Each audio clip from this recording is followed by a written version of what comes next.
जदून अदीब में पढ़ने की गरज से शहर में रहता था और मेरे अम्मी अबू गांव में थे। अबू रिटायरमेंट की जिंदगी गुजार रहे थे। कुछ आमदनी खेतों और एक छोटे से बाग से हासिल होती थी। मैं अपने गांव एबटाबाद से कराची आकर बड़े भाई मुनीर के पास रहता था, जो इमारतों की ठेकेदारी का काम कर रहे थे। मुझे गांव से अबू पैसे भिजवाते थे, जो मैं भाई के मना करने के बावजूद घर के सौदे सलफ पर खर्च कर देता था। भाभी हमारी रिश्तेदार नहीं थीं, इसलिए इनके रवैये में एक अजनबियत होती थी। वो मेरा इस घर में रहना दिल से पसंद नहीं करती थीं, मगर बज़ाहिर वो कुछ नहीं कहती थीं। मैं मैट्रिक का इम्तिहान पास करके यहाँ आया था और अब फर्स्ट ईयर में हाल ही में दाखिला लिया था। इस दिन भाई और भाभी आहिस्ता आवाज़ में बातें कर रहे थे कि मैं अपना नाम सुनकर खुद पर काबू ना रख सका और छपकर उनकी बातें सुनने लगा। भाभी मेरे यहाँ रहने पर खुश नहीं थी। वो भाई पर जोर दे रही थीं कि अपने भाई से कहो कि कॉलेज हॉस्टल में रहे। ये सुनकर मुझे बहुत शर्मिंदगी हुई। इसी वक्त मैंने फैसला किया कि मुझे अपने एक दोस्त आमिर के साथ इसके कमरे में मुंतकिल हो जाना चाहिए। आमिर भी किसी गांव से आया था। वो पढ़ने के साथ साथ एक होटल में काम भी करता था।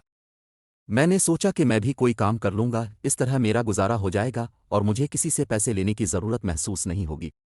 दोनों मिलकर कमरे का किराया आधा आधा दे देंगे। अपने भाई को मुश्किल से राज़ी करके आखिर में आमिर के पास चला गया। एक हफ्ता गुजरा तो उम्मी अबू ने फ़ोन करके अपनी तशवीश का इजहार किया।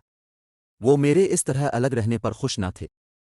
कुछ दिन बाद अबू की तबीयत अचानक ख़राब हो गई। मैं फिर परेशान हो गया। मैं पैसे खर्च कर चुका था और कोशिश के बावजूद कोई काम भी नहीं ढूंढ सका था। मैं बेचैन हो गया और जल्दी जल्दी तैयारी की, मगर असल परेशानी तो पैसे की थी। बस का टिकट 2,500 का था और मेरे पास सिर्फ 500 रुपये थे। मेरी मदद बया कर सकते थे, मगर मेरा दिल नहीं मान रहा था कि उनसे मत दिलों। आमिर का ताल्लुक भी एक गरीब घर से था, फिर भी इसने कहीं ना कहीं से बंदोबस्त करके 1,000 रुपये मुझे दे दिए।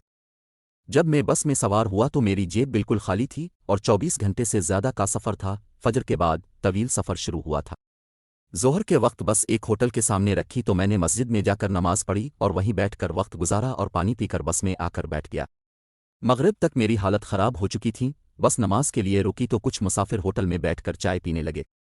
मैंने सोचा कि काश कोई मुसाफिर एक प्याली चाय मुझे पिलो दे। बस एक मर्तबा फिर रवाना हो गई। 9:30 बजे बस एक होटल में रुकी। अब मुझ पर कमज़ोरी तारी होने लगी। एक तरफ गहरी नींद आ रही थी और दूसरी तरफ पेट में दर्द हो रहा था। फजर की नमाज तक मेरी यही हालत रही। फजर की नमाज सड़क के किनारे बनी मस्जिद में पड़ी, फिर बस रवाना हो गई। अक्सर मुसाफिर सो रहे थे। अचानक एक नाके पर बस को रोक दिया गया। 2 अहलकार ऊपर चढ़े। तीसरे ने ड्राइवर को बस एक तरफ रोकने को कहा। ड्राइवर ने बस सड़क के किनारे लगाई और नीचे आतर कर पुलिस मोबाइल के पास खड़े अफसर के पास जाकर बात करने लगा। जो 2 अहलकार ऊपर चढ़े थे वो सब मुसाफिरों को गौर से देख रहे थे। वो मेरे पास भी आए।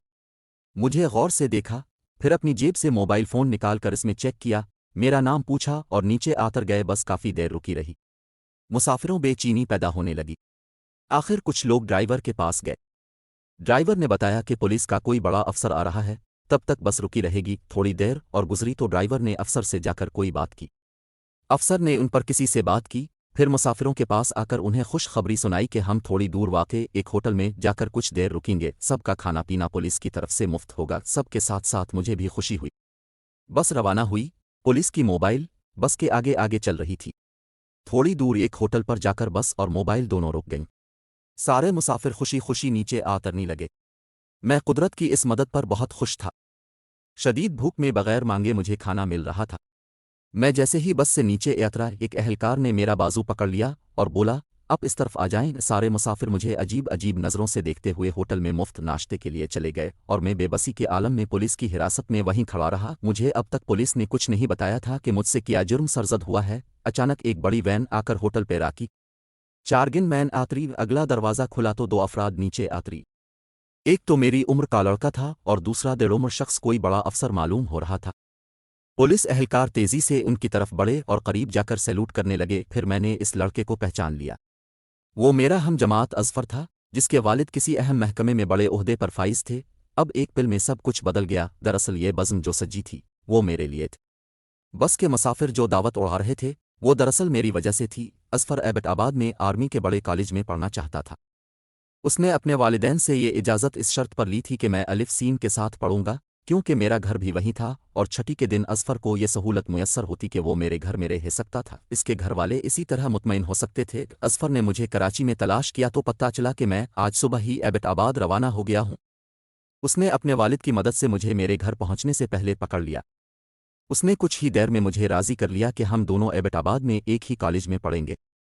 تب میرا سفر دوبارہ شروع ہوا، مگر اب میں ایک سرکاری جیپ میں سفر کر رہا تھا۔ اب میرا پیٹ بھرا ہوا تھا اور دل باغ باغ تھا۔